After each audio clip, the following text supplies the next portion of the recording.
Here is a practice remediation for target 15, which has to do with writing equations of lines and applying it to the concept of linear regression. Okay, so let's get into this. My first problem here is to make a scatter plot of the data below and then draw in a line of best fit. All right, so here's my data. I need to scatter plot that on this graph. Now, as you'll notice, my graph is entirely empty. There's no numbers or anything, so I'm going to have to start with that. I need to decide what my scale is going to be for my x-axis and my y-axis. All right, here's how I do that. I look at my inputs, my x values, and I have 1 through 6, and I want to kind of spread it out so that I use as much of the graph as possible. That's a general rule. So I'll start with 0, and I think here if I just skip and kind of number it this way, I think I'm going to be sitting pretty good with that. Yeah, and that gets to 6 and 7. So I can fit it on there, and that works out pretty nicely. I'm going to do a similar thing with my y values on my y-axis. Okay, and over here, and I'm kind of guessing, maybe I could count by 2's over here. All right, 2, 4, 6, 8, 10. I think this is going to work out okay. You wouldn't necessarily have to number every spot here, but I'm going to because I'm just going with it. And 26, yep, there we go. All right, that's going to catch all my y values too. Now I can take these data points and I can plot them. All right, so here we go. 1, 5 is going to go right about there. 2, 6, about there. 3, 15. Going to go right about there. 422. 422 should be there. 520. Something like that. And finally 625. 625 right there. Okay. There's my scatter plot. I put my points on, and now I want to draw my line of best fit. Right? So I'm going to use a line tool here. It's a good idea to use a straight edge, all right, and kind of adjust it a little bit so we try to model the data. So use a ruler, a protractor, ID, whatever you have that's kind of a straight edge for you to help. What I'm going to do is I'm going to draw my line here, and then I'm going to move it a little bit if I want to. So if I grab onto it and I'll maybe do that. And I think that's going to be pretty close. Something like that, all right?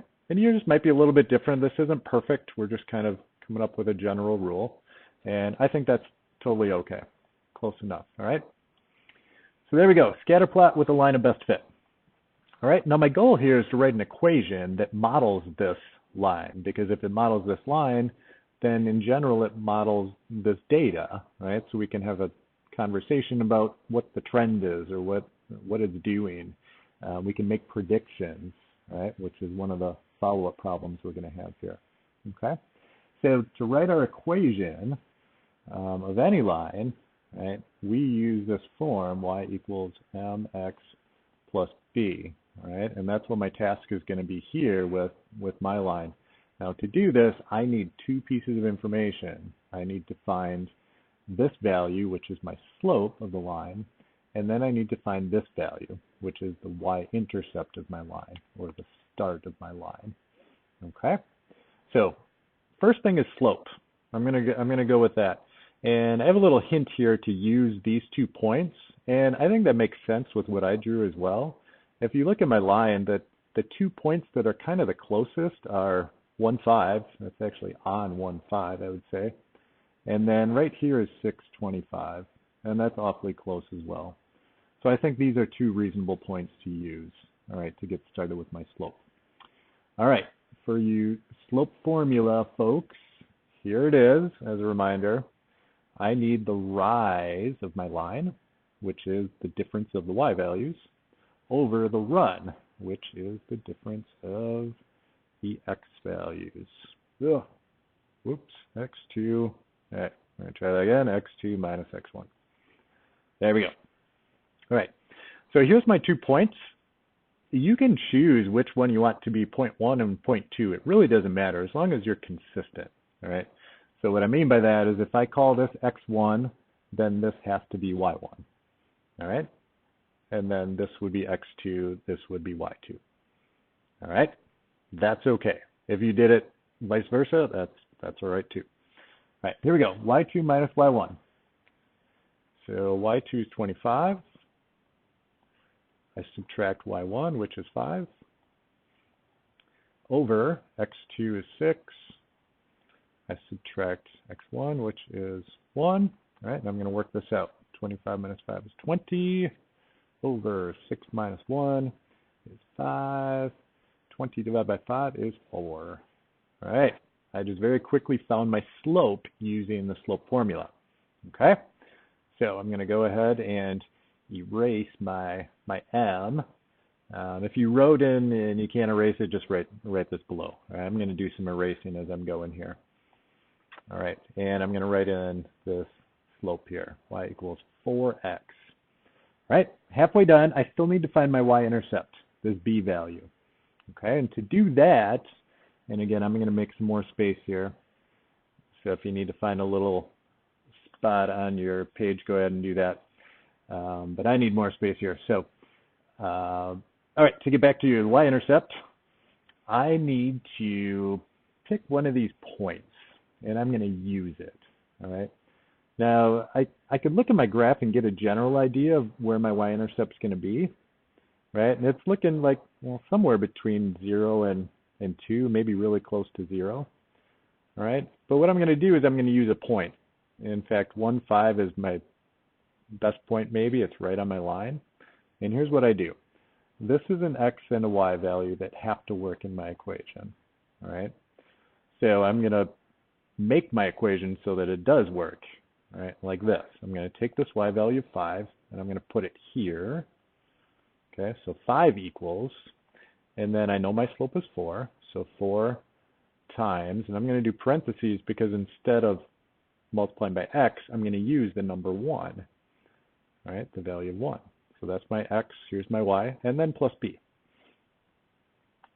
like that. Now, the reason I've done that is because I can solve this equation now for b. I can get it by itself. So if I do this, this is just 4. So 5 equals 4 plus b. Well, that must mean that b is 1, right? And if you want to do this algebra step, you can, right? B is going to be 1, all right? So now I can finish off my equation. I found my slope to 4. I used one of my points to find my y-intercept. Makes sense as well with what we were looking at on the graph. Okay. So again, I'm going to erase this here, and I'm going to write in 1. There's my model. That's my equation of the line that's modeling this data. Okay. And then, like I said, we can use this. And one of the ways we use it is to predict values. So what if I wanted to know the value of y when x is 9? Well, if I built my graph a little differently, a little farther, I could kind of estimate it with that, but I can't quite do that. So I'm going to use my model, which is a really good thing to do. Okay. I want the value of y when x is 9. Well, I'm just going to plug 9 right in here then. So I need y equals 4 times 9 plus 1. All right. Well, 4 times 9 is 36, plus 1 is 37. Just like that, I used my model and very quickly found a prediction for when my x value is 9. Okay? All right, we're going to do another one of these. I got a second one. So this data below, there's a little story here. It's how the salary earned for a particular occupation might increase based on years of experience. All right, so again, I'm being asked to make a scatter plot of the data, drawing a line of best fit to start with. Here we go. So similarly, I have 0 to 5. I think I'm going to number it like I did before. Excuse me, I'm going to do it like this. That's going to fit just fine. And then I need to label my y-axis again as well. I don't know, maybe if I just count up by 5. So 5, 10, 15, 20, 25, 30, 35, 40,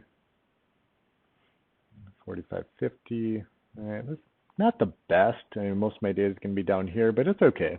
I think we're using enough that we'll be able to do what we want to do here. All right, so I'm going to take these points and I'm going to plot them now on my graph. So 120, 224, which is, I guess, right there. 332, probably about there. 434, something like that.